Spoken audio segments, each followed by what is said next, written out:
For more, we turn now to Sully Sullenberger, captain of the Miracle on the Hudson.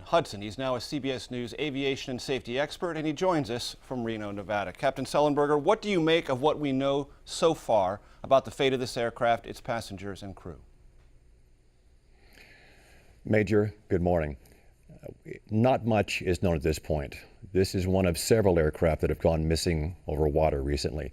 So the investigators will begin to organize their initial investigation.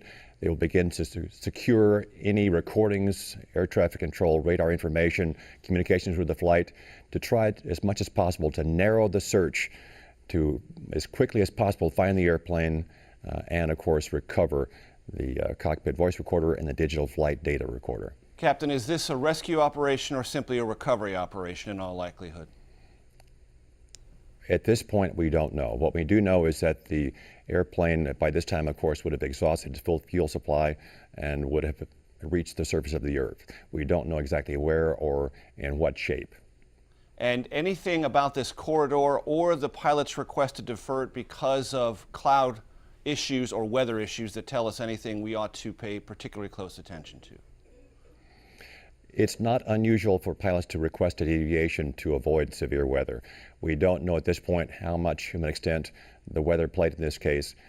Many of the investigators will be looking at many factors about the flight, including the weather, the training that the pilots got, the maintenance status of the airplane, and other areas.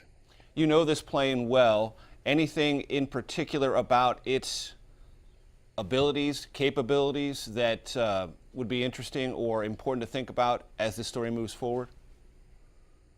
Well, this airplane is used widely around the world, over 3,000 in service around the globe currently. I have about 5,000 hours in the type. These pilots were experienced in the type, so we'll see where this investigation goes when we get more facts. But nothing really stands out at this point. And the next big phase of this investigation will be try to find the recorders and then interview all those connected with this particular flight, correct?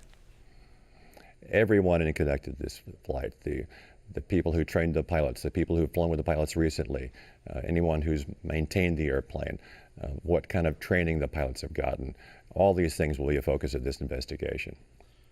There is, I don't need to tell you, Captain Sullenberger, a series of events in this particular part of the world with commercial aviation. Coincidence or something more alarming, potentially?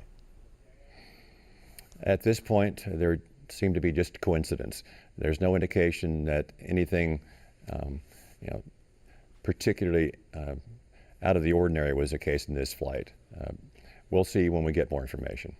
Captain Sullenberger, thank you very much for joining us from Reno this morning on this breaking news story. We appreciate it very much.